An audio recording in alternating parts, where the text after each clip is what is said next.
Hello, this is Tranna Wintour. Welcome to episode 2 of my vlog for Queer Comics.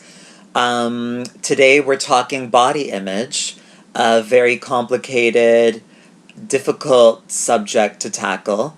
I'm sure that I'm bound to offend someone in the next 5 minutes, and that's fine. I'm okay with that. Of course, my vlog, what I've chosen to do is present this unedited. So let's just keep the topic moving along. I'm not going to be talking endlessly and editing it down into little bits. Let's just have a dialogue about body image. I don't really know where to start with this particular topic because, again, it's so complex and there's so many issues related to this topic. I guess the best place to start is myself personally. Accepting the way that I look, accepting my body for what it is, hasn't always been the easiest thing. I don't think that's the case for anyone. It's a struggle. But I'm in a really great place now because I totally see myself as beautiful every day, and that's something that I give to myself, which I think is what it all comes down to, basically. We have to create our own beauty and define beauty for ourselves. And I think that's the beauty that we create for ourselves is the only beauty that matters. I don't think that you're ever going to find real validation from any external source. You can't look to the media for responsible depictions of beauty. You can't look to anyone else to see you as beautiful. You have to give that to yourself. Which I feel fortunate that I've been able to do that for myself because, again, that definitely wasn't something that was easy. I remember when I first started to express myself as female, I didn't know what the fuck I was going to do with these eyebrows.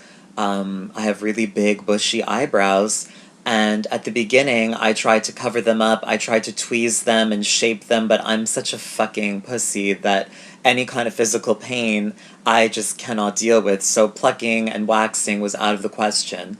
And then this John Waters philosophy came to me. John Waters says, who, by the way, is the only man that I've ever worshipped, the only man that I've ever looked up to.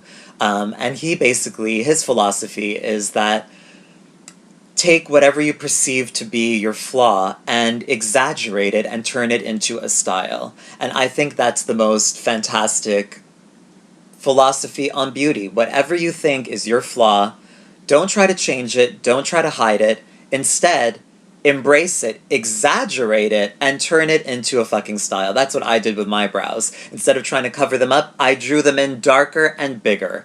And I love them, and my brows are such a part of my identity, my visual identity, the beauty that I've created for myself, and I would never change it. And another example or philosophy that comes to mind is Margaret Cho's. In her brilliant stand-up special, Notorious CHO, which, if you haven't seen, you need to see, the most important, hilarious, legendary stand-up special I've ever seen in my life. Nothing really compares. And ultimately, the message of that show is, you're beautiful because you choose to be beautiful. And you choose to call yourself beautiful. That's what it's all about. Because, again, you're never going to be able to control people's perception of you. You can't force someone to see you as beautiful. You can't, change the culture and have the culture's idea of beauty match your own. You just have to fucking define yourself as beautiful and give yourself that freedom, give yourself that power. It's the greatest thing you'll ever do for yourself. When I see people online always, sort of trying to be radical and tackling, images of skinny models that we see in the media and saying things like, that's not a real body, that's not, a real woman's body. Well, it is. It's that woman's real body. It's not everyone's real body. It's not the body of the majority, but that doesn't matter. And why should that person's beauty take anything away from your own? So I think the best thing that anyone can do for themselves is just, again, whatever you perceive to be your flaws, turn it around, make it beautiful. Give yourself the permission to be beautiful. Create your own beauty, because that's the only beauty that will ever matter. So I hope that was useful.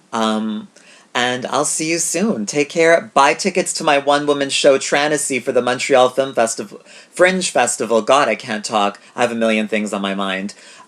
Fringe Festival, Montreal, this June at the Wiggle Room. Check out TrannaWintour.com or MontrealFringe.com, and hopefully I'll see you there. Love you guys. Bye.